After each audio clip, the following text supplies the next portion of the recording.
ሰላም እንደምን አላችሁ የአሁ አካዳሚክ ቤተሰቦች። ዛሬ አዲስ ቪዲዮ በአዲስ ቻናል ይዘን መጥተናል። የአማርኛ ማንበብና መጻፍ ለማትችሉ በሙሉ ቀላልና ግልጽ በሆነ መንገድ ይዘንላችሁ መጥተናል። ቪዲዮውን ከወዳችሁት ላይክ፣ ሼር፣ ሳብስክራይብ አድርጉ። እሺ ቀጥታውን ወደ ቪዲዮ እንሄዳለን። ዛሬ የምናየው የአማርኛ ፊደሎችን ክፍል 1 ይሆናል። ኦኬ በአጠቃላይ የአማርኛ ፊደሎች ስናይ 34 ናቸው። እነዚህ 34ቶችን የመጀመሪያ ክፍል 1 እናያለን። በአጠቃላይ በ4 ክፍል እናያቸዋለን ማለት ነው። ዛሬ የመጀመሪያውን ቪዲዮ እናያለን። ቀጥታ ወደ ቪዲዮ። እሺ የመጀመሪያው የአማርኛ ፊደል ሀ እንላታለን። ሁ፣ ሂ፣ ሃ፣ ሄ፣ ህ፣ ሆ። እስኪ እንደገና ሀ፣ ሁ፣ ሂ፣ ሃ፣ ሄ፣ ህ፣ ሆ።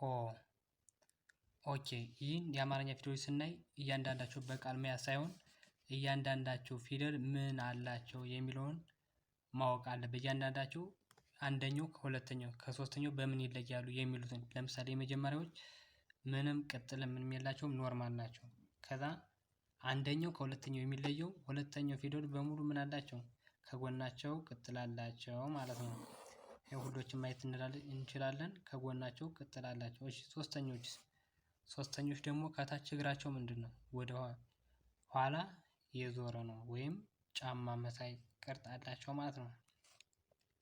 ኦኬ አራተኛ ፊደሎች ባለ አንድ እግርና ሁለት እግር ያላቸው አንድ እግራቸው እጠር ያለ ሲሆን በአጠቃላይ ሁሎች ማለት ሳይሆን ሁለት እግርና ሶስት እግር ያላቸው ብቻ ማለት ነው።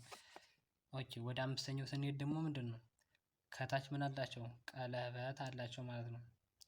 ኦኬ ስድስተኛ እና ሰባተኛ ፊደል ግን ተመሳሳይ አይደሉም፣ ይለያያሉ። ሁሎችም አይገናኙም ማለት ነው። ኦኬ አሁን ቀጥታ ወደ መጀመሪያችን እንሂድ። እቺ ማን አለን? ሀ፣ ሁ፣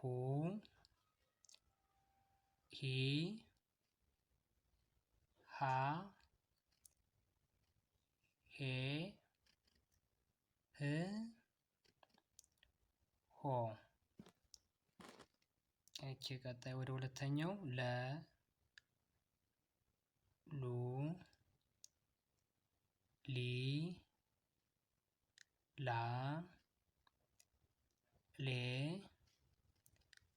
ል፣ ሎ። ኦኬ ሶስተኛው ሀ ነው። ከመጀመሪያው ጋር ተመሳሳይ ነው ማለት ነው። ሀ፣ ሁ፣ ሂ፣ ሃ፣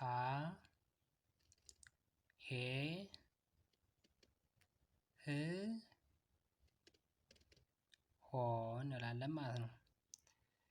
እሺ ወደ አራተኛው ስንሄድ እቺ ደግሞ መ እንላለን ማለት ነው። መ፣ ሙ፣ ሚ፣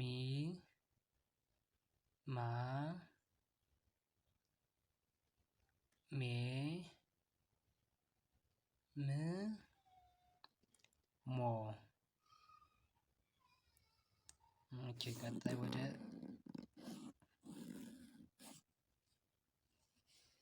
ይህ ደግሞ ምን ይባላል? ሰ፣ ሱ፣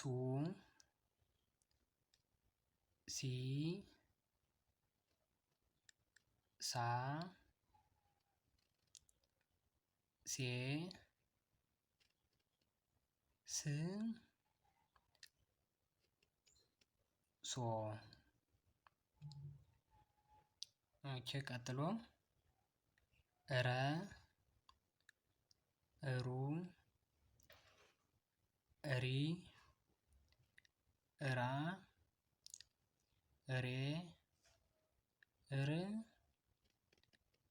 እሮ ማለት ነው። ኦኬ ቀጣይ ከረ ቀጥሎ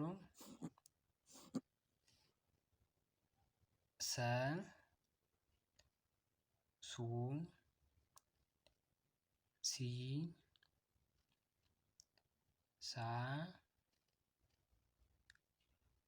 ሴ ስ ሶ። ኦኬ መጨረሻ የዛሬ መጨረሻ የክፍል 1 ቪዲዮ ሸ ነው። ሸ ሹ ሺ ሻ ሸ ሽ ሾ። ኦኬ የዛሬ ቪዲዮአችን ይህን ይመስል ነበር። ኦንላይን ለመማር ለምትፈልጉ ከታች ባለው ስልክ በቴሌግራም በኢሞ ወይም በዋትስአፕ መደወል ትችላላችሁ። ቪዲዮው ከተመቻችሁ ላይክ፣ ሼር፣ ሰብስክራይብ ያላደረጋችሁ አድርጉ። በቀጣይ ቪዲዮ እስክንገናኝ ድረስ ሰላም ሁኑ።